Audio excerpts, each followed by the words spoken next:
नमस्ते एभ्रिवान। ल आज मेरो यो लास्ट गेम हो यो क्लास स्क्वाड र्याङ्कको। त्यसपछि म अब यो क्लास स्क्वाड र्याङ्क खेल्दिनँ किनकि मेरो एम थियो नि 60 पोइन्ट त्यो कम्प्लिट भइसक्यो। अब मेरो यो लास्ट भिडियो हो कि म अब त्यो पहिला जति त्यो पुरै त्यो 3-4 घन्टा त्यसरी यो क्लास स्क्वाड र्याङ्क खेलिबाट पनि छैन हैन। एक दिन म मोन्टेज लिएर आउँछु र्याङ्कको, तर त्यो गर्न हल्का टाइम लाग्छ। तपाईहरुलाई पनि थाहा छ त्यो हल्का गाह्रो काम हो। मलाई त त्यो मोन्टेज बनाउन पनि आउँदैन कि, लिटरली छुन नै आउँदैन भन्दा नि हुन्छ हैन। अनि म एकचोटि ट्राई गर्छु मोन्टेज बनाउने है त। क्लास स्क्वाड र्याङ्क मेरो अब एक दिन हो।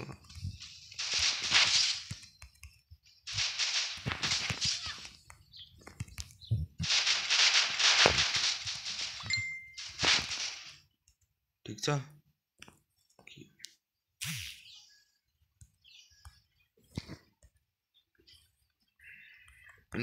यो मेरो अब लास्ट हो। जिते हारोस् के छैन किनकि 61 पोइन्ट होला हैन मेरो।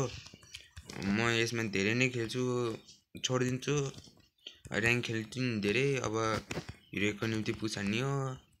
अहिले गोल्ड हो कि प्लेटिनममा छु? प्लेटिनममा छु हैन। यो त प्लेटिनममा छु। अनि म अब र्याङ्क पुस हान्नुपर्छ त्यसमा। अनि हल्का किल मोन्टेज पनि लिएर आउँछु, ट्राई गर्छु। गाह्रो छ नि त त्यो एडिट म धेरै अल्छी छु, एडिट पनि गर्दिनँ।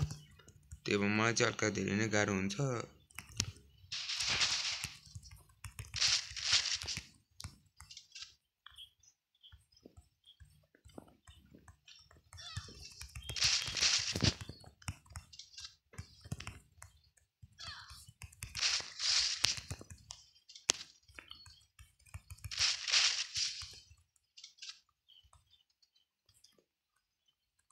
ल गाइज, यो एक गेम हो हैन।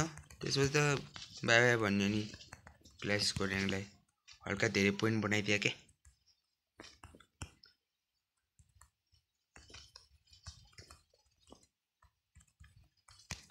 अर्को पालि पनि पुस हानौँ ल, तर यस्तरी पुस नहानौँ ल। 50 पोइन्ट बनाइदिउँ ल, छोडिदिउँ ल। यसले के पाउने हो र? बरु ऊ खेल्यो भने ऊ त पाउँछ, बरु र्याङ्क खेल्यो भने त्यो र्याङ्क टोकनहरू सबै कुरा पाउँछ। यसमा त केही पनि दिँदैन कि, कामै छैन खेलेर। बरु के पाउँछ र? के भन्नु त, केही न केही पाउँदैन, नखेले हुन्छ हैन। खेल्न मन लाग्दैन खेल्नु, पोइन्ट बढाउन मन लाग्छ खेल्नु, यो केही कामै छैन। यो गेम प्लस गराइदिन्छु, त्यसपछि यो क्लासिक र्याङ्क चाहिँ खेल्दिनँ म। छ्याउ लाग्छ मलाई त कहिलेकाहीँ। मिन्स कहिलेकाहीँ ह्याक गराइदिन्छ, कहिलेकाहीँ मेरो असम्म यहाँ धेरै जस्तो ग्लिच भइदिन्छ नि गेममा। अब यो पर्सनल ग्लिच पनि हैन, फ्री फायरको ग्लिच हो। जस्तै त्यो वाल एउटा ऊ छ नि, के भन्नु, ल्याडरको भित्र गइदिन्छ नि कहिलेकाहीँ, अनि बाहिर निक्लिन्न। के गरौँ यस्तो गुच्चा खाए पनि अब बात छ, के गरौँ।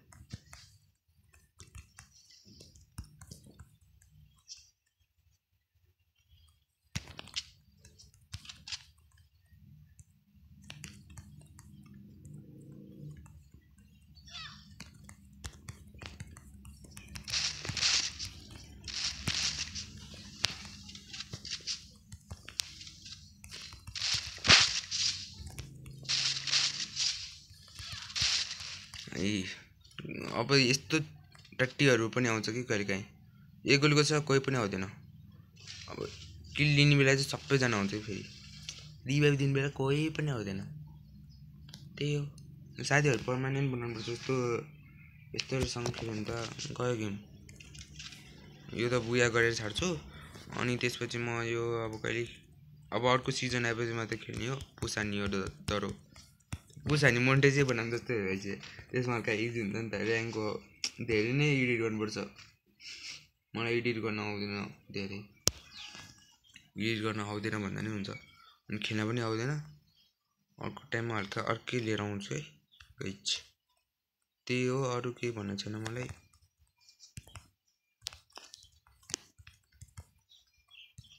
यो भिडियो धेरै लामो नबढाऊँ, ठ्याक्कै मिनेटको बनाउँछु, छोडिदिन्छु अनि गेम।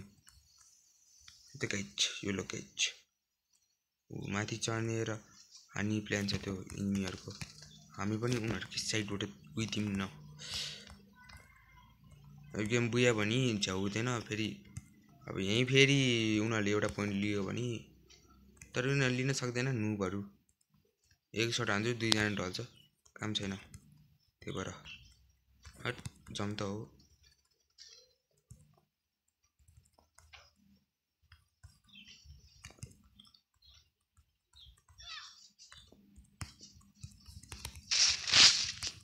कैसे लगा मेरा गुच्छा?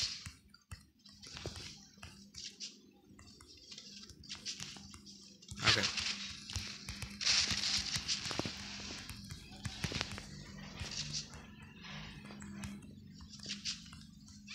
अबे रिलोड नगरे भाग्नुपर्ने रहेछ। हट यस्तो अब प्रब्लम हुन्छ कि अब यिनीहरूले एउटा गेम जित्छ नि प्रब्लम हुन्छ नि अनि झ्याउ लाग्छ नि।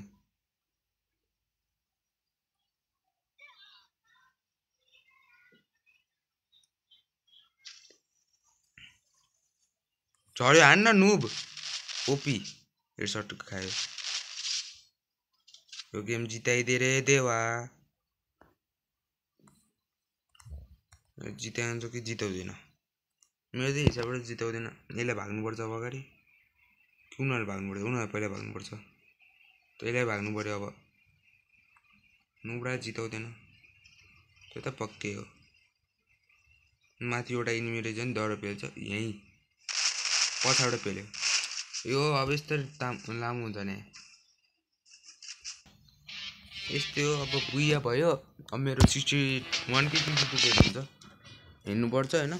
यो क्लास स्क्वाड ऱ्याङ्क कि काम पनि छैन। अब म लिभ गर्छु यो क्लास स्क्वाड ऱ्याङ्क।